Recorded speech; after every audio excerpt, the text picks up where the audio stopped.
Welcome to story world web novel story by Carl V. बाद में दोनों ने रोजाना अभ्यास करना शुरू कर दिया। अभ्यास खत्म करने के बाद 7:30 बज चुके थे। मार्शल आर्ट ट्रेनिंग ग्राउंड के लाउंज में स्नान करने और साफ कपड़े पहनने के बाद दोनों घर लौट आए। हॉल में लू वेन सोफे पर बैठकर वर्चुअल लाइट स्क्रीन पर समाचार देख रही थी, जबकि फू शुया रसोई में व्यस्त थी। हालांकि वे काम में व्यस्त हैं, फिर भी दोनों अपने बच्चों के साथ अधिक समय बिताना पसंद करते हैं, जो उनके विकास के लिए बहुत फायदेमंद है। फू शुया जब भी समय मिलता है तो नाश्ता खुद बनाते हैं। अजे, यहाँ आओ। लू वेन ने लू जी और लू ली को वापस आते देखा। अपने हाथ में ऑप्टिकल मस्तिष्क रखा और लू जी से कहा। लू जी थोड़ा भ्रमित था, लेकिन वह फिर भी आगे बढ़ा। साथ ही उसने अपने पूर्ववर्ती पर करीब से नजर डाली। वह भविष्य में उसका पिता भी होगा। उसके पास कम से कम एक सुंदर बूढ़े व्यक्ति का चेहरा था। इस चेहरे पर उसके पिता निश्चित रूप से पृथ्वी युग में होंगे। कई छोटी लड़कियां खुद को उसकी बाहों में फेंक रही हैं। उनकी भौहों पर थोड़ा सा ऐश्वर्य है, शायद लंबे समय से आदेश देने से विकसित हुई दबंग आभा के कारण। हालांकि लू जी और लू ली को देखते समय लू वेन ने अपनी महिमा को पूरी तरह से छिपा लिया, केवल गहरा, सौम्य और गहरा स्नेह छोड़ दिया। इससे लू जी को थोड़ा जटिल महसूस हुआ। आखिरकार मूल लू जी मर चुकी थी। चाहे वो लू ली हो या लू वेन, आंखें हमेशा उसे बेहद मजबूत भावनाओं से देखती थीं, जिससे वो थोड़ा अभिभूत महसूस करता था। हालांकि चूंकि उसे ये शरीर विरासत में मिला है, इसलिए अब से वो इस परिवार की रक्षा करेगा। क्या हुआ पिताजी? लू जी मुस्कुराई और बैठ गई। लू वेन लू जेड के शीर्षक से दंग रह गया। क्या ये बच्चा हमेशा उसे गंभीर तरीके से पिता नहीं कहता था? तुम्हारे दिमाग को दिमाग खाने वाले कीड़ों ने खा लिया है। लू ली के इसी सवाल से लू जी का मुंह घूम गया। क्या ये सच है कि वे पिता और बेटी हैं? लू ली ने भी मुस्कुराते हुए कहा, मुझे भी लगता है पिताजी। क्या हमें अस्पताल जाकर उसके मस्तिष्क को काटकर देखना चाहिए? जेका और लू ली, क्या आप जानते हैं कि जब आप अपने चेहरे पर हल्की मुस्कान के साथ ऐसे डरावने शब्द कहते हैं तो यह वास्तव में डरावना होता है। लू जे चुपचाप लू ली से दूर चला गया और मुस्कुराते हुए कहा, मुझे बस लगता है कि मेरा पिछला जीवन बहुत थका देने वाला था। मेरे जीवन को बदलना बेहतर हो सकता है। जब लू वेन ने लू जी की बातें सुनी तो थोड़ा चौंका। वो कुछ और बार उसकी ओर देखने से खुद को नहीं रोक सका और अंत में मुस्कुराया। सबसे महत्वपूर्ण बात यह है कि आप खुश रह सकते हैं। दरअसल लू वेन भी नहीं चाहते थे कि लू जी एक गंभीर मार्शल आर्ट बेवकूफ बने। चाहे वो दुनिया में कितना भी अद्वितीय क्यों ना हो, अगर वो ऊंचा खड़ा नहीं हो सकता तो इसका क्या मतलब है? यही कारण है कि लू वेन की स्थिति स्पष्ट रूप से अच्छी है, लेकिन वह अपने परिवार के साथ अधिक समय बिताना पसंद करते हैं। आज आपका 18वां जन्मदिन है। अच्छी खबर और बुरी खबर है। आप पहले कौन सी सुनना चाहते हैं? लू वेन ने अपने सुंदर बूढ़े चेहरे पर एक दुष्ट मुस्कान के साथ कहा। ये सुनकर लू जी थोड़ा स्तब्ध रह गया। पता चला कि आज उसका जन्मदिन है। पिछले 2 दिनों में बहुत सारी चीजें हुई हैं और वो इसके बारे में पूरी तरह से भूल गया है। थोड़ा अवाक था। आइए पहले बुरी खबर सुने। अहम अजे, वो एक अंधेरी और तेज हवा वाली रात थी और तुम्हारी माँ और मैं। कुत्तों को गाली देना बंद करो पिताजी। इसका क्या मतलब है? आपके बेटे का जीवन आसान नहीं है। लू जे असहाय लग रहा था। वह अब असहमत होने पर कुत्तों को गाली देने की लू वेन की आदत को सहन नहीं कर सकता था। क्या आपने नहीं देखा कि लू ली ने अत्याचार का विरोध करने के लिए चुपचाप अपनी मुट्ठी भींच ली थी? वह भी एक अकेली कुत्ता है। अहम, ये सच है। आजकल के बच्चे वास्तव में रोमांस को नहीं समझते हैं।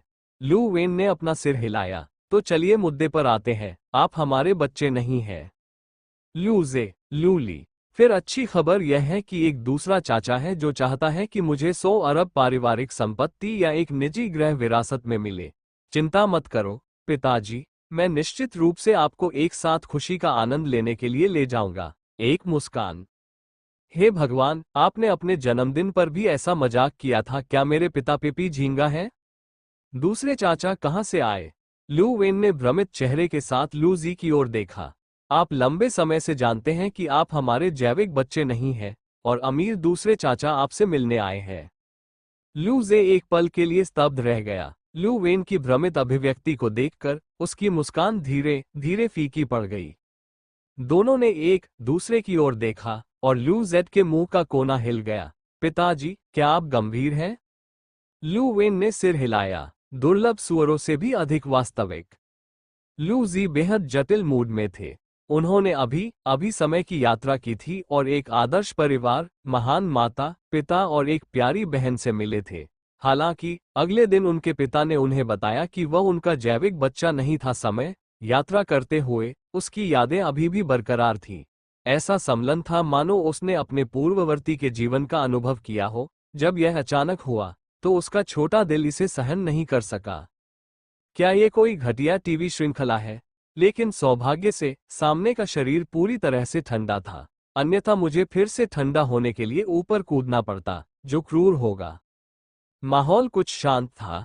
दूसरी तरफ लूली ने चिंतित होकर लू जे की ओर देखा और उसके चेहरे पर लटकी हुई हल्की मुस्कान भी गायब हो गई।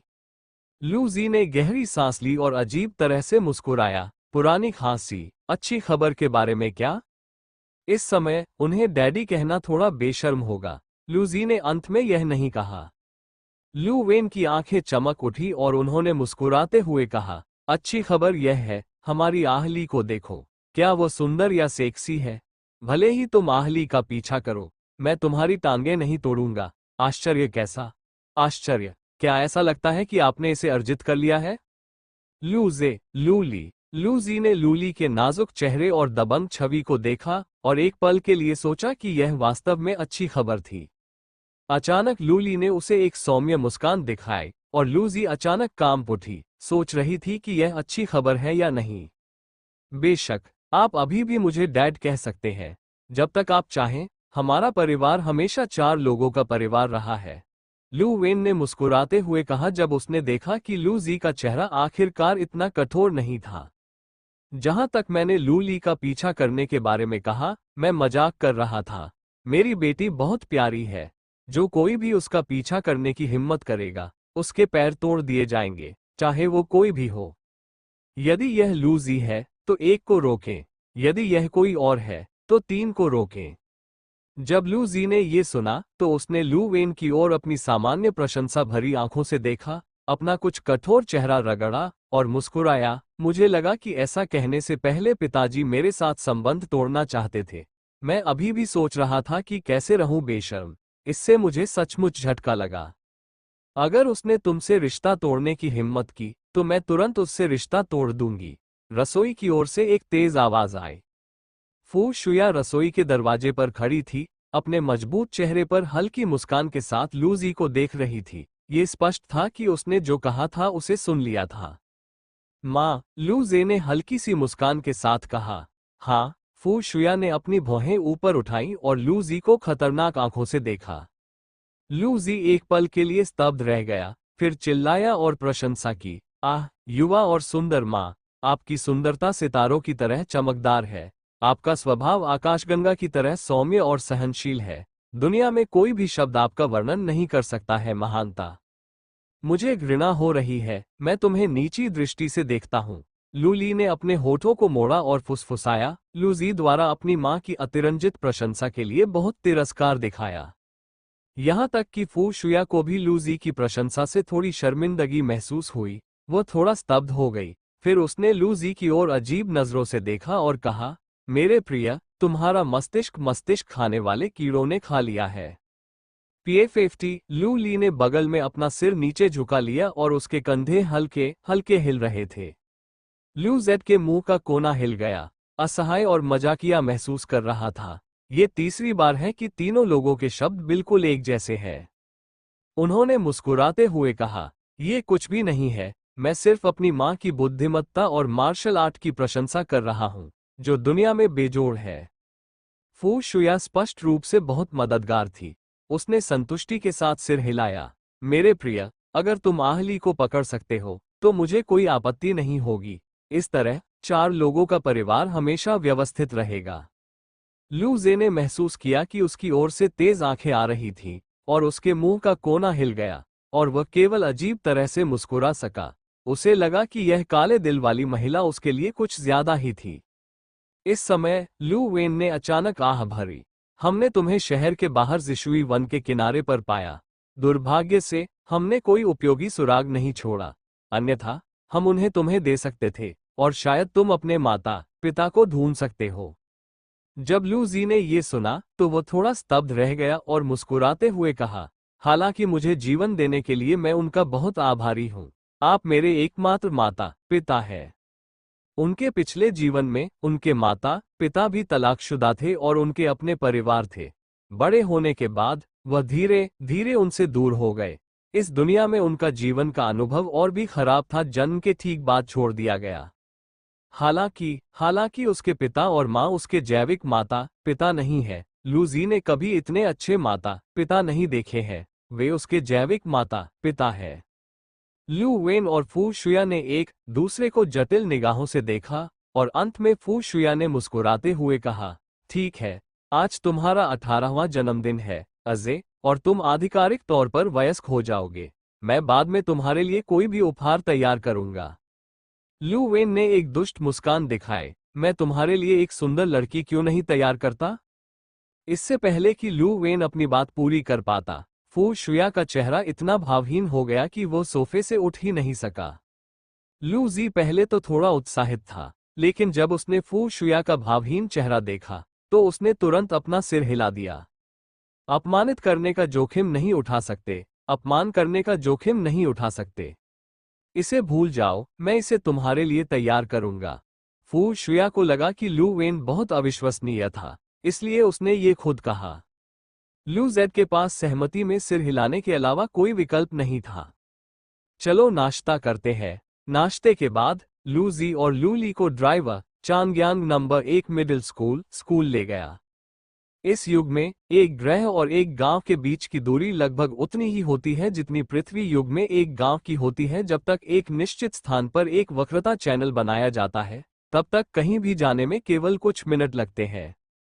नंबर 1 मिडिल स्कूल चांगयांग शहर का सबसे अच्छा मिडिल स्कूल है। वहां के छात्रों की प्रतिभा आमतौर पर औसत से ऊपर है। उदाहरण के लिए, लू जी की प्रतिभा स्कूल में सबसे निचले स्तर पर है, जबकि लू ली की प्रतिभा स्कूल में भी शीर्ष पर है। स्कूल, अरे ये काले दिल वाली औरत तो बहुत ताकतवर है। लू जी ने अपने होठों को थपथपाया और अपने बगल में मुस्कुराते हुए लू ली की ओर देखा। कार से बाहर निकलते ही उन्होंने अनगिनत लोगों का ध्यान अपनी ओर आकर्षित कर लिया। स्कूल में वह गुणों और कलाओं, नागरिक और सैन्य कौशल दोनों में एक शीर्ष छात्रा है। शिक्षकों की नज़र में एक अच्छी लड़की है और माता पिता की नज़र में अन्य लोगों की बच्ची है। उसके भयावह भेष को कभी भी नहीं देखा गया है और उसकी कोमल मुस्कान ने अनगिनत अज्ञानी लड़कियों को उसे बड़ी बहन या बहन कहने पर मजबूर कर दिया है और अनगिनत पुरुष सहपाठियों को भी उसकी लंबी टांगों के नीचे झुकने पर मजबूर कर दिया है। और किंवदंती में लू जी किसी का असंतोषजनक भाई है। हालांकि वह उतना बुरा नहीं है, उसे केवल औसत ही माना जा सकता है, लेकिन लू ली की तुलना में वह और भी बुरा लगता है। मेरा ओनी सामा आज भी उतना ही कोमल है। जो कोई भी पक्ष में है, रास्ते से हट जाए और मुझे अपनी उपचारात्मक मुस्कान को अवशोषित करने से न रोकें। मैं वास्तव में उस अमुक को बदलना चाहता हूं और अपनी बहन के साथ खड़ा होना चाहता हूं। वो अमुक अभी भी जीवित क्यों है? एक राहगीर ने उत्सुकता से पूछा, आप क्या कर रहे हैं? एक राहगीर भी गंभीर दिख रहा था और अपने हाथ जोड़ रहा था।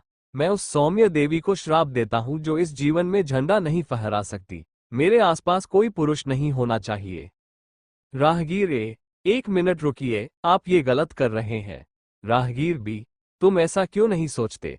मैं तुमसे कह रहा हूं, अगर तुमने ऐसा किया तो तुम्हें पीट कर मार डाला जाएगा। राहगीर ए, नहीं, मेरा मतलब है कि आपको अपनी मध्यमा उंगली काटनी चाहिए। यह अधिक प्रभावी होगी। मेरी तरफ देखो।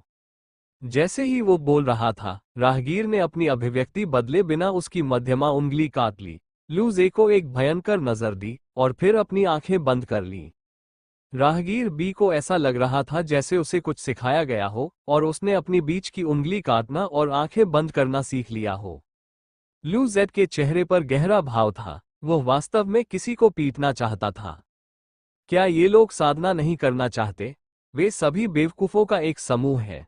वे लू जी को पृथ्वी युग के कट्टर सितारों का पीछा करने वालों की याद दिलाते हैं। उन्हें उम्मीद नहीं थी कि समय इतना आगे बढ़ गया है और अभी भी ऐसे कट्टर सितारों का पीछा करने वाले लोग हैं। क्या ये कहा जाना चाहिए कि लू लिकियांग अजेय है, या ये लोग बहुत छोटे हैं? दूर जाओ और कम उम्र में अभ्यास करो। निस्संदेह जिनके पास प्रतिभा और महत्वाकांक्षा है वे पहले ही खेती कर चुके हैं, और बाकी सामान्य योग्यता वाले सामान्य लोग हैं, और लू जी भी पहले ऐसे ही एक सामान्य व्यक्ति थे। लू ली एक सौम्य मुस्कान के साथ भीड़ के बीच से चली गई, और लोगों का प्रवाह स्वाभाविक रूप से अलग हो गया। विभिन्न जानलेवा आंखों से देखे जाने के अलावा सब कुछ ठीक था। हालांकि लू जी को इसकी परवाह नहीं थी कि दूसरे क्या सोचते हैं। वो पहले से ही तीसरी कक्षा में था, जबकि लू ली अभी भी दूसरी कक्षा में था। लू ली से अलग होने के बाद लू जी कक्षा में लौट आया। जैसे ही वो अपनी सीट पर बैठा, उसका डेस्कमेट ली एरहो चमकती आंखों के साथ आया। वो काला और पतला था, थोड़ा कुपोषित लग रहा था, और उसकी चमकती आंखें थोड़ी जीवंत थीं। ली एरहो को अभी भी नहीं पता कि उसके माता पिता ने क्या सोचा और उन्होंने उसे ये नाम क्यों दिया।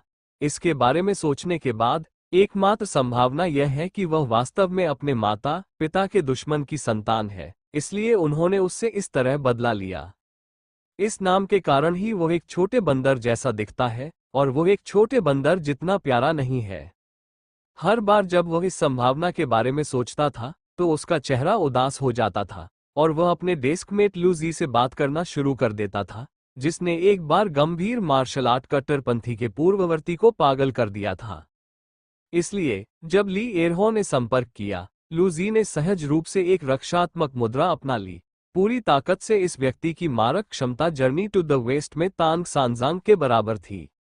यह आदमी बहुत डरावना है। ली एरहो ने लू जी की प्रतिक्रिया की परवाह नहीं की और मुस्कुराते हुए कहा, अजय, स्कूल के स्नातक परीक्षण स्थान की पुष्टि हो गई है। कहाँ? ये देखकर कि ली एरहो ने अपने जागृति कौशल को सक्रिय नहीं किया, लू जे ने राहत महसूस की और उत्सुकता से पूछा। दक्षिणी पवन तारा लांजियांग प्लैनेट पर नहीं। लू जी ने अपनी आंखें सिकोड़ ली। पिछले स्नातक परीक्षणों के सभी पते लैंजियांग प्लैनेट पर थे। ऐसा कहा जाता है कि यह लंट आकाशगंगा में 3 प्रमुख ग्रहों के सभी मध्य विद्यालयों द्वारा संयुक्त रूप से आयोजित एक स्नातक परीक्षण है। यह एक आपसी सीख और आपसी समझ है। इसकी शुरुआत हमारी कक्षा से हुई, और यह संभवतः इसी तरह होगा भविष्य में हर वर्ग। जब लू जी ने ये सुना तो वो आश्चर्यचकित रह गया। जहां तक शिक्षा सुधार की बात है, पृथ्वी युग में महान चीन में इस तरह की बातें अक्सर होती रहती हैं। मुझे लगता है कि उस समय वे 3 साल तक बिना एयर कंडीशनिंग के हाई स्कूल गए थे। जैसे ही वे चले गए, कक्षा में एयर कंडीशनिंग स्थापित कर दी गई।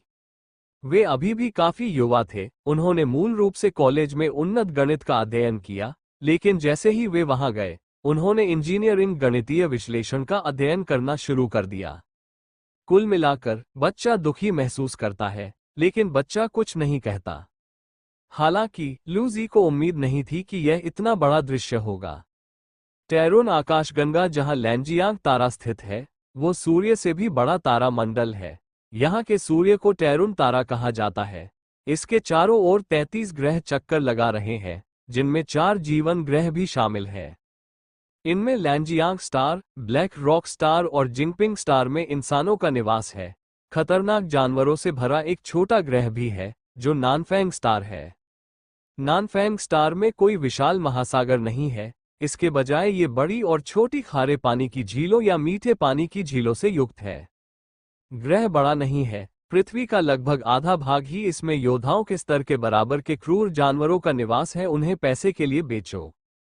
इस बार तीनों ग्रहों के सभी उच्च विद्यालय एक साथ स्नातक परीक्षण आयोजित कर रहे हैं, जो स्पष्ट रूप से ट्रेन गैलेक्सी में एक बड़ी घटना है। आखिरकार जो मजबूत लोग परीक्षणों में आगे निकलेंगे, उन्हें मानव जाति के सर्वोच्च विश्वविद्यालय में प्रवेश दिया जा सकता है, संघीय विश्वविद्यालय। ये संपूर्ण ट्रेन आकाशगंगा की महिमा है, इसलिए इसे सभी पक्षों का ध्यान आकर्षित करना चाहिए। लू जेड के लिए, यदि वो अभी भी उस अजीब घास के मैदान में शिकार करने जा सकता है, तो उसे इसे देखने के लिए कड़ी मेहनत करनी होगी, अन्यथा वो अपनी प्रतिभा के आधार पर सो जाएगा। यह अफसोस की बात है कि कल रात उस अजीब घास के मैदान में मरने के बाद लू जी ने दोबारा जाने से बचने के लिए हर तरह की कोशिश की। यहाँ तक कि उसने अपने दिमाग में छोटी सी जगह का भी अध्ययन किया, लेकिन अंत में उसे कुछ भी नहीं मिला। जब मैंने पहली बार समय यात्रा की तो यह एक बोनस था। जल्द ही कक्षाएं शुरू हुईं। इस युग में उच्च विद्यालयों में सांस्कृतिक कक्षाएं और मार्शल आर्ट कक्षाएं पृथ्वी युग में कला और विज्ञान की तरह थीं। मार्शल आर्ट के रूप में सांस्कृतिक कक्षाओं की आवश्यकताएं बहुत अधिक नहीं थीं। कट्टर मेरे पूर्ववर्ती की स्वाभाविक पसंद मार्शल आर्ट कक्षाएं थीं। सुबह सांस्कृतिक कक्षाओं के बाद दोपहर में मार्शल आर्ट का अभ्यास होता था। मार्शल आर्ट के तीसरे वर्ष के सभी छात्र मार्शल आर्ट के अभ्यास पर ध्यान केंद्रित कर रहे थे, और मार्शल आर्ट का अभ्यास अभी 1 महीने दूर था। कला अभ्यासियों को हमेशा प्रतिस्पर्धा करनी पड़ती थी। अरे चलो अभ्यास करें। ली एरहो इसे आजमाने के लिए उत्सुक था। ठीक है, लू जी ने सिर हिलाया और मुस्कुराया। वास्तविक मुकाबले में उसके मार्शल आर्ट के स्तर में सुधार की जरूरत है। कल रात एक खरगोश का शिकार करते समय मैं एक के बाद एक लगभग हार ही गया। मेरी मानसिकता ढहने वाली है और मेरे जिगर में बहुत दर्द हो रहा है। वे दोनों स्थिति में आ गए और ली एरहो मुस्कुराए और तेजी से आगे बढ़े। वो एक छोटे बंदर की तरह लग रहे थे और उनकी चालें एक छोटे बंदर की तरह लचीली थीं। उनकी बुनियादी चाल तकनीक लगभग दक्षता स्तर तक पहुंच गई थी। मार्शल आर्ट के स्तरों को शुरुआती, कुशल, निपुण और परिपूर्ण में विभाजित किया गया है। अधिकांश छात्रों का बुनियादी आंदोलन स्तर लगभग दक्षता के स्तर पर है, और सुबह लू ली द्वारा प्रशिक्षित होने से पहले आंदोलन कौशल का स्तर स्पष्ट रूप से उनसे 1 वर्ष छोटा था, और उनका मार्शल आर्ट स्तर पहले से ही कुशल था। शायद आत्मा सम्मेलन के बाद मानसिक शक्ति में बदलाव के कारण लू जी की मार्शल आर्ट प्रतिभा में बहुत सुधार हुआ है, अन्यथा पिटाई के बाद उसे प्रवीणता स्तर पर अपग्रेड करना संभव नहीं होता। बुनियादी आंदोलन कौशल जो लगभग कुशल स्तर पर है, हमेशा ली एरहो की गौरवपूर्ण विशेषता रही है।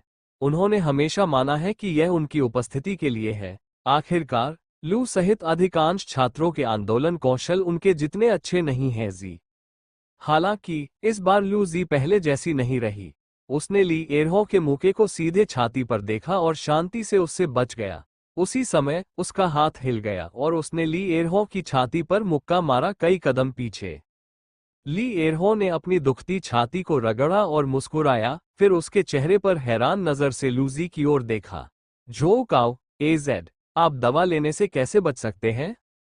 ली एरहो का साधना स्तर भी चौथे स्तर पर है, लेकिन उसके शरीर कौशल पर भरोसा करते हुए एक सामान्य चौथा स्तर उसे हराने में सक्षम नहीं होना चाहिए। लू जी ने मुस्कुराते हुए कहा, मैं इसमें कुछ नहीं कर सकता। मेरे पास अभ्यास करने में मदद करने के लिए एक प्रतिभाशाली बहन है। मैं जल्दी से सुधार कर सकता हूँ। जहां तक अपनी खेती में सुधार की बात है, लू जी ली एरहो से बात नहीं करेगा। जब ली एरहो ने ये सुना तो उसकी ईर्ष्यालु आंखें हरी हो गईं और उसने अपने दांत पीस लिए और अपनी मध्यमा उंगली उठाई। जानवर को मौत, जल्दी करो और मौके पर ही विस्फोट करो। लू जी ने मुस्कुराते हुए कहा, क्या आप अभी भी आगे बढ़ रहे हैं? ली एरहो ने दांत पीसते हुए कहा, जारी रखें। लू जी की आंखें चमक उठी और उसने सिर हिलाया। उसे पूरी सुबह लू ली ने पीटा था, लेकिन उसके मुक्केबाजी कौशल में बिल्कुल भी सुधार नहीं हुआ था। उसके पास वापस लड़ने का मौका भी नहीं था। इस बार ली एरहो के साथ प्रतियोगिता मुक्केबाजी कौशल का अभ्यास करने का एक आदर्श अवसर था। लू जी और ली एरहो के मुक्केबाजी कौशल समान थे और वे दोनों कुशल स्तर पर थे। जब लू जी अपने शरीर के कौशल को नियंत्रित कर सकते थे तो वह कोहनी और मुठियों से मारने में सक्षम थे। हालांकि जल्द ही लू जी का मुक्केबाजी कौशल अधिक से अधिक स्वतंत्र रूप से बदल गया और उसके मुक्कों की ताकत धीरे धीरे भारी हो गई। ली एरहो अब लू जी की लय के साथ नहीं रह सका और उसकी एक तोप से टकरा गया छाती और जमीन पर गिर पड़ी। आप कैसे ठीक है? लू जी ने पूछा। ये ठीक है। ली एरहो अपने जीवन पर संदेह की दृष्टि से खड़ा हुआ। क्या दक्षता में सुधार करने का कोई तरीका है? लड़ाई के बाद उसे लगा कि उसका आत्मविश्वास टूट गया है। ठीक है? अरे, तुमने सचमुच दवा ले ली है ना? लू जी ने ली एरहो की थकी हुई नजर को देखा और आराम से उसके कंधे को थपथपाया। उसे नहीं पता था कि क्या कहना है। अब उसकी मार्शल आर्ट प्रतिभा सुबह के उस लड़के से भी बेहतर है। उसे और जोर से मारो। क्या आप फिर से आ रहे हैं? लू जी ने पूछा। उसे लगा कि युद्ध के दौरान उसका बल लगाने का तरीका बदल गया है। उसकी मानसिक शक्ति बहुत मजबूत लग रही थी और उसे सहज रूप से एहसास हुआ कि कैसे बल लगाना उसके लिए अधिक उपयुक्त था। इसमें से वो अभ्यास कर रहा था कि आप केवल तभी इतनी तेजी से सुधार कर सकते हैं जब आपके पास बुनियादी मार्शल आर्ट कौशल हो। आखिरकार बुनियादी मार्शल आर्ट शारीरिक परिश्रम पर केंद्रित है। मैं नहीं आऊंगा। अगर मैं तुम्हें पीट पीट कर मार डालूं तो मैं नहीं आऊंगा। तुम मुझे पीट पीट कर मार डालना चाहते होगे ताकि तुम मेरे पुश्तैनी चींटी के फूल को विरासत में पा सको। ये कितना भयावह है। मैं तुम्हें बता दूं, दरवाजों की तो बात ही छोड़ो, कोई खिड़कियां नहीं है। ली एयरहॉटो ये खड़खड़ाहट की तरह हिलता है। जब लू जी ने ये सुना तो उसके मुंह का कोना हिल गया। तो क्या एंट हुबेई अभी भी वहां है? लाओ माँ बहुत प्रसन्न होंगे। हालांकि चूंकि ली एयरहो अब प्रतिस्पर्धा नहीं करना चाहते थे, लू जेड के पास अपने दम पर अभ्यास करने और फिर से सुधार करने की कोशिश करने के अलावा कोई विकल्प नहीं था। हालांकि उनकी वर्तमान मुक्केबाजी कौशल अभी तक दक्षता स्तर तक नहीं पहुंची है, लेकिन अपने शारीरिक कौशल और खेती में सुधार के साथ लू जी को लगता है कि अब वो कल के 10 को हरा सकते हैं। सुधार बहुत तेज है और ये लगभग थोड़ा फूला हुआ है। ऐसा लगता है कि उसे खेती से प्यार हो गया है और लगातार मजबूत होने की यह भावना वास्तव में व्यसनी है। मार्शल आर्ट क्लास में दोपहर 4:30 तक प्रैक्टिस होती है। दिन की क्लास खत्म मानी जाती है। बाकी समय होमवर्क भी पृथ्वी युग की तुलना में बहुत कम होता है। मुझे कहना होगा, ये केवल विवेक है। लू जी की आंखें नम हो गई जब उसे वो दृश्य याद आया जब वो 10 किलोग्राम से अधिक वजन का स्कूल बैग लेकर लड़खड़ाते हुए आगे बढ़ रहा था। कक्षा के बाद लू जे सीधे दूसरी कक्षा के शिक्षण भवन में गया। अली, मैं तुम्हें सचमुच पसंद करता हूँ। क्या तुम हमें एक दूसरे को जानने का मौका दे सकते हो? जैसे ही वो लू ली की कक्षा के दरवाजे पर गया, लू जी को एक परिचित कोमल आवाज सुनाई दी। सुनहरे बालों वाला एक सुंदर युवक कक्षा के दरवाजे पर खड़ा था। उसके चेहरे पर एक गर्म मुस्कान थी और वह धीरे और जोरदार तरीके से बोल रहा था। वह एक ऐसे व्यक्ति की तरह लग रहा था जिसने किताबें पढ़ी हों। इस विद्वान का नाम जान फैयांग है, जो चांगयांग शहर के गवर्नर का बेटा है और वो लू ली के समान ग्रेड में है। यदि लू ली स्कूल की देवी है, तो जान फैयांग स्कूल का पुरुष देवता है। वो एक श्रेष्ठ परिवार से आता है, सुंदर और सौम्य है, और खेती में उसकी प्रतिभा लू ली से ज्यादा खराब नहीं है। वो अब स्कूल में अपने सहपाठियों की नज़र में 7वें स्तर का मार्शल कलाकार है, एक परफेक्ट जोड़ी है। और जान फैयांग को भी स्कूल के पहले दिन पहली नज़र में लू ली से प्यार हो गया। अगले 2 वर्षों में उसने पूरे दिल से उसका पीछा किया और कभी भी अन्य लड़कियों की ओर नहीं देखा जिन्होंने खुद को उसकी बाहों में फेंक दिया था।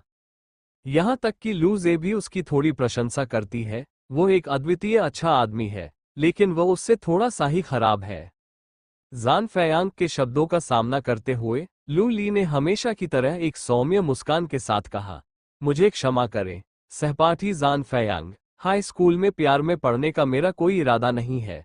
आपको मुझ पर अपना समय बर्बाद करने की जरूरत नहीं है।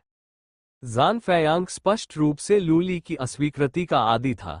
वो असहाय होकर मुस्कुराया और अंत में लू ली की ओर कोमलता से देखा। मैं हार नहीं मानूंगा। यदि तुम्हें हाई स्कूल में प्यार नहीं हुआ, तो मैं तुम्हारे कॉलेज जाने का इंतजार करूंगा। कॉलेज में प्यार में मत पड़ना। अगर हाँ, तो मैं हमेशा तुम्हारा इंतजार करूंगा। आह! जान फैयांग की अभिव्यक्ति से उसके आस पास की छोटी लड़कियां अपना मुंह ढंकने और चिल्लाने से खुद को नहीं रोक पाईं। उनके तमतमाए चेहरों को देखकर आपको पता चल गया कि वे किस बारे में सोच रही थी। लू ली थोड़ा मुस्कुराई और बात करना बंद कर दिया। उसने मुड़कर देखा कि लू जी उसके मुंह का कोना थोड़ा हिलने से नहीं रोक सकी।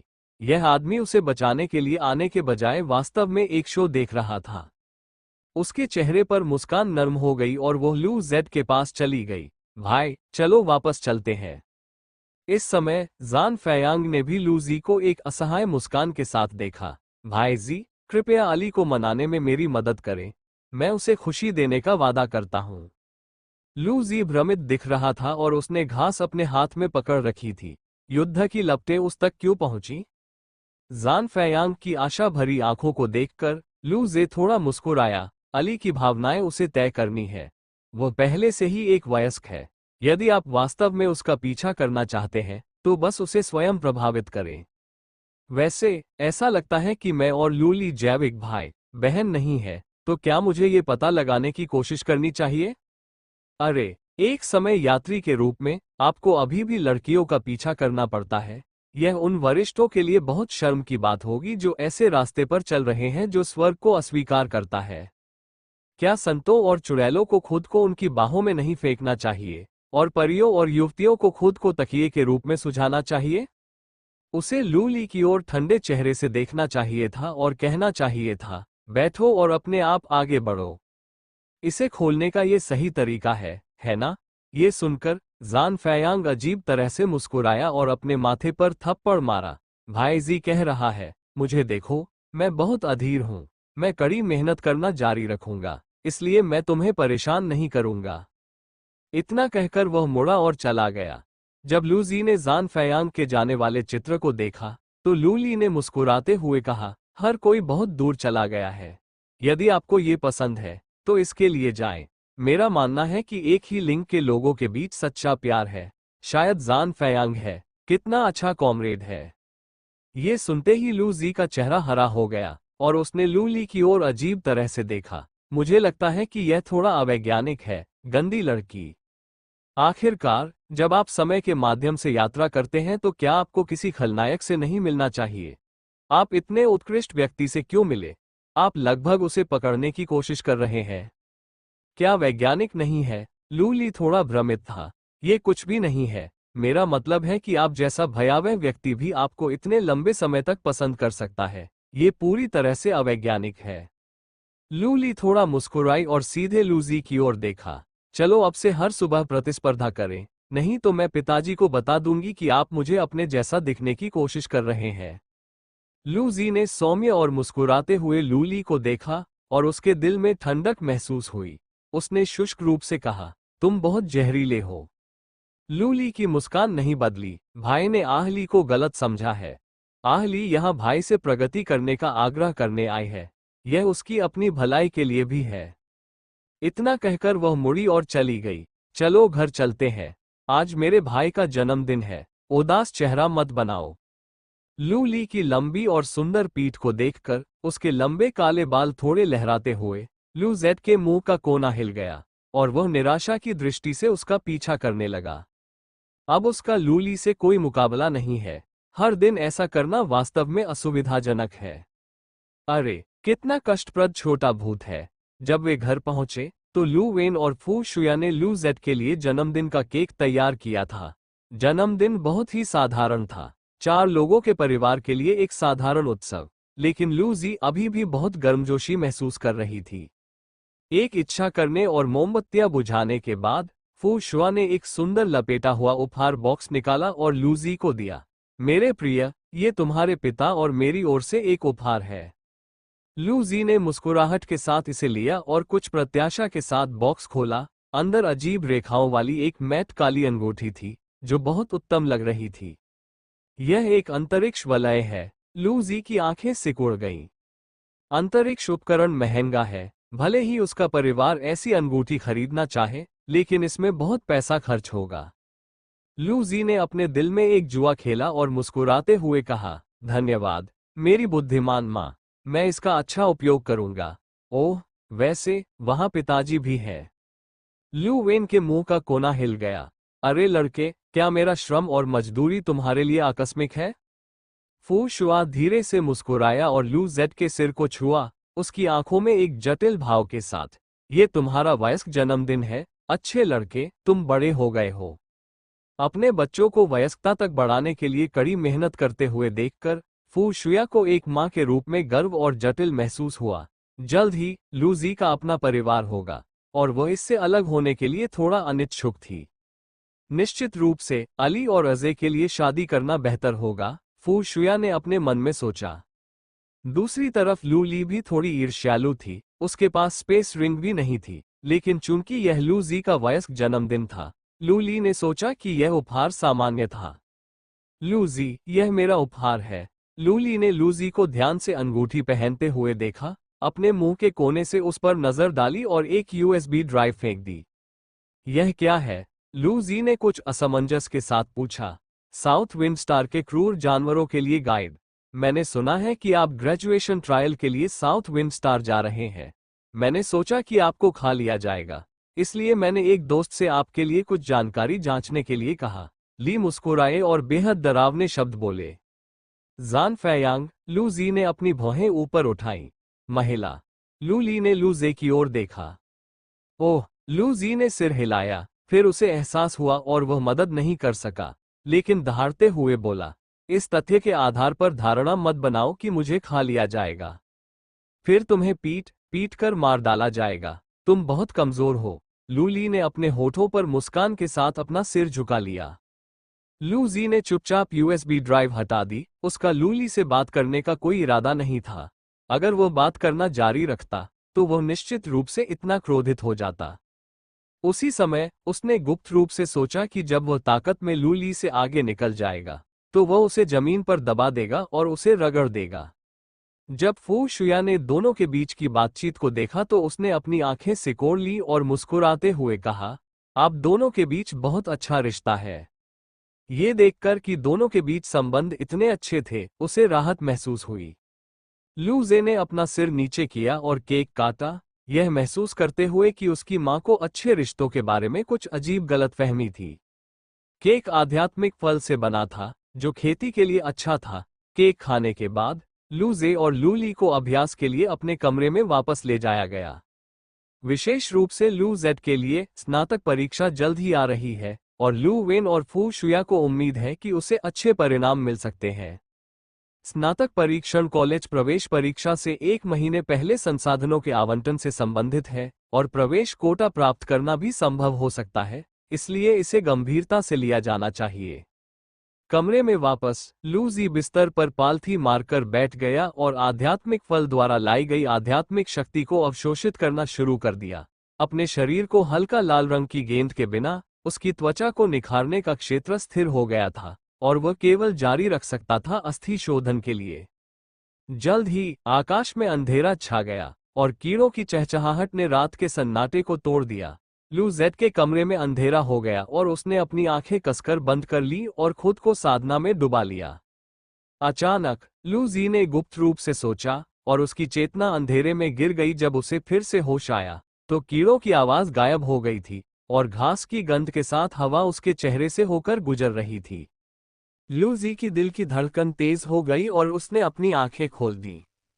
जब लू जी ने परिचित घास का मैदान देखा तो वह आश्चर्य से लगभग उछल पड़ा। निश्चित रूप से हम अभी भी प्रवेश कर सकते हैं। चूंकि आप अभी भी प्रवेश कर सकते हैं तो प्रकाश की छोटी सी गेंद, हे। लू जेड के मुंह के कोने पागलपन से उठे, उसकी आंखें हरी रोशनी से चमक उठी और उसने क्षेत्र की खोज की। छोटा खरगोश, तुम कहाँ हो? हालांकि लू जे ने अपनी सतर्कता में कोई ढील नहीं दी। यहाँ अज्ञात खतरे थे और उसे अभी भी नहीं पता था कि कल रात उसकी मृत्यु कैसे हुई। जल्द ही लू जे को कुछ ही दूरी पर घास में चरता हुआ एक विशाल ग्रे खरगोश मिला। कल के सुपर सफेद खरगोश की तुलना में ये खरगोश एक आकार छोटा है, लेकिन इसकी ऊंचाई अभी भी 80 सेंटीमीटर के करीब है। जब लू जी ग्रे रैबिट के 30 मीटर के भीतर आया तो ग्रे रैबिट ने अपने कान खड़े कर लिए और सावधानी से अपना सिर उठाया। भूरे खरगोश ने लू जी को अपनी रक्त लाल आंखों से देखा। उसकी आंखों की पुष्टि करने के बाद भूरे खरगोश ने नुकीले दांतों से भरा अपना 3 पंखुड़ियों वाला मुंह खोला। लू जेड के मुंह का कोना हिल जाता था हर बार जब वह प्यारे छोटे खरगोश को अपने अच्छे दांत दिखाने के लिए अपना मुंह खोलते देखता था तो उसे लगता था कि यह अनुचित है। हालांकि वो वही व्यक्ति नहीं है जो वो कल था। उसने भूरे खरगोश को शांति से अपनी ओर दौड़ते हुए देखा जब तक कि भूरे खरगोश उसके सामने नहीं आया। उसने अपने पैरों से जमीन पर लात मारी। वह बगल में चला गया और साथ ही अपनी कमर घुमाते हुए उसने ग्रे रैबिट की गर्दन पर जोरदार मुक्का मारा। क्लिक। एक कर्कश ध्वनि के साथ ग्रे खरगोश जड़ता के प्रभाव में कुछ मीटर आगे कूद गया, अपने पिछले पैरों से कुछ बार घूरा और फिर चलना बंद कर दिया। एक ही वार से तुरंत मार डालो। लू जेड के होंठ मुड़े हुए थे। वो कल की तुलना में बहुत अधिक मजबूत था। जल्द ही भूरे खरगोश का शरीर राख में बदल जाएगा और उसकी जगह केवल एक छोटी सी हल्की लाल गेंद रह जाएगी। लू जी थोड़ा स्तब्ध था। कल उनमें से 2 थे, लेकिन आज केवल एक था। उन्होंने भूरे खरगोश और सफेद खरगोश के आकार की तुलना की क्या ऐसा हो सकता है कि मजबूत खरगोश ने अधिक छोटे प्रकाश समूह गिराए हों? है ना, बस कुछ और मार कर देखो। लूजी ने इसके बारे में सोचना बंद कर दिया। छोटी रोशनी वाली गेंद को उठाने के बाद छोटी रोशनी वाली गेंद उसके हाथों में गायब हो गई और फिर उसी छोटी जगह में समाप्त हो गई। ट्रॉफियां उठाने के बाद लूजी ने फिर से खोज की और जल्द ही दो खरगोशों को एक साथ पाया। एक काला खरगोश कल के सुपर सफेद खरगोश के समान आकार का था और एक ग्रे खरगोश था जो अभी जुड़वा जैसा दिखता था। लूजी को देखने के बाद दोनों खरगोश लाल आंखों के साथ उसकी ओर दौड़े, जैसे उन्होंने कोई सुंदर खरगोश देखा हो। लूजी आगे बढ़ी और लाल आंखों से उसका सामना किया। ये प्रकाश की एक छोटी सी गेंद है। लूजे दो खरगोशों के पंजों से बचने के लिए हिले। उन्होंने छोटे भूरे खरगोश को मुक्का मारकर मार डाला और बड़े काले खरगोश से निपटने पर ध्यान केंद्रित करने के लिए घूम गए। बड़े काले खरगोश की रक्षा छोटे भूरे खरगोश की तुलना में बहुत मजबूत थी और उसकी गति भी तेज थी, लेकिन लूजी अब कल की लूजी नहीं थी। गर्दन पर 5 मुक्के मारने के बाद बड़े काले खरगोश के पैर हिल गए और गिर गया भूमि पर। 3 छोटे प्रकाश समूहों ने पैसा कमाया। 1 घंटे बाद लूजे हौंफने लगा और आराम करने के लिए घास पर बैठ गया। वो अब एक परिपक्व खरगोश शिकारी था। ठीक 1 घंटे पहले उसने 2 बड़े खरगोशों को मार डाला जो कल के सुपर व्हाइट खरगोश से भी बड़े थे। 6 और बड़े खरगोशों और 13 छोटे खरगोशों को। उसकी हरकतें ठंडी, क्रूर और क्रूर थीं। बिल्कुल क्रूर। शुरुआत में 3 छोटे प्रकाश समूहों को शामिल करते हुए कुल 35 छोटे प्रकाश समूहों की कटाई की गई, जो एक संतुष्टिदायक फसल थी। लूजेट के चेहरे पर मुस्कान कभी नहीं रुकी। कामकाजी लोग सबसे गौरवशाली है। किसान मुझे परेशान नहीं करते। मुझे लगता है कि प्रकाश की इतनी सारी छोटी छोटी गेंदों के साथ वह अपनी त्वचा, मांस, मांसपेशियों और हड्डियों को पूर्णता से निखार सकता है। जब समय आएगा, लूली, हे, मेरी अवज्ञाकारी बहन को मेरे भाई द्वारा अच्छी तरह से प्रशिक्षित करने की आवश्यकता है। इस समय लू जेड के चेहरे पर मुस्कान बिखर गई। उसने अपनी आंखें चौड़ी की और अविश्वास से 10 मीटर आगे घास को देखा। घास के मैदान में घास अलग अलग ऊंचाई की है। कुछ लू जेड के घुटनों के ठीक ऊपर है, जबकि अन्य 2 मीटर से अधिक ऊंची है। प्रवेश करने के बाद कोई भी लूजी को नहीं देख सकता है। 10 मीटर आगे लगभग 6 मीटर ऊंची एक झाड़ी है। समस्या यह है कि इस झाड़ी में एक जोड़ी आंखें हैं। लूजी को लगा कि उसकी आंखें चौंधिया गई हैं। उसने जोर से पलकें झपकाईं, लेकिन पाया कि तभी उसकी आंखें गायब हो गईं। घास का एक टुकड़ा धीरे धीरे हिल रहा था। जब वह घास के ढेर के पास गया तो लूजी स्पष्ट रूप से देख सका कि यह क्या था। यह एक विशाल सियान भेड़िया था, जिसके कंधे की ऊंचाई 5 मीटर थी। भेड़िए का फर शुद्ध सियान था, जो घास के रंग के समान था। ये चिकना और नाजुक था, हालांकि इस पर कोई हवा नहीं चल रही थी। इस पल भेड़िए का फर थोड़ा तैर रहा था। विशाल भेड़िए की आंखें भी सियान रंग की होती हैं, जिसके चारों ओर केवल एक सफेद घेरा होता है जो बाकी आंखों से रंग में भिन्न होता है। लूजी जमीन पर बैठ गया और विशाल भेड़िए की ओर देखा, जबकि विशाल भेड़िया भी लूजी की ओर देख रहा था। उनकी आंखें एक दूसरे के सामने थीं और उनके चेहरे पर एक उलझन भरी नजर थी। ये कितना अवैज्ञानिक है। ये बाघ है, इतना बड़ा भेड़िया है, लेकिन रंग वास्तव में अच्छा और बहुत सुंदर है। विशाल भेड़िए की नीली आंखें ठंडी रोशनी से चमक रही थीं और वह थोड़ा सतर्क लग रहा था, क्योंकि उसने पहले कभी इस शैली का प्राणी नहीं देखा था। एक पल के बाद विशाल भेड़िए ने अपना मुंह खोला, अपने तेज सफेद दांत दिखाए और लूजी पर दहाड़ा। लूजे, लगभग 5 मीटर लंबा एक विशाल भेड़िया मुझ पर गरजा। ये बहुत भयंकर लग रहा था। मुझे क्या करना चाहिए? वो भौंकता रहा। मरने का नाटक करना बेहतर है। जब लूजी सोच रहा था कि कैसे प्रतिक्रिया दी जाए, तो विशाल भेड़िया थोड़ा अधीर लग रहा था। उसने अपना मुंह खोला और एक पारभासी हवा के ब्लेड जैसी चीज को बाहर निकाला और लू जेड के सामने एक फुसफुसाहट की आवाज निकाली। जवाब दे सका। जब वह पास आया तो उसने बेरहमी से उसकी छाती पर वार कर दिया। मानो कागज काट रहे हो, उसका सीना पूरा कट गया। रक्तस्राव की मात्रा इतनी अधिक थी कि यह मानव आकार के फव्वारे जैसा था। आखिरकार मुझे पता चल गया कि कल मेरी मृत्यु कैसे हुई। यह लूजी का आखिरी विचार था, इससे पहले कि उसकी चेतना अंधकार में डूब जाए। Web novel story by Carl we.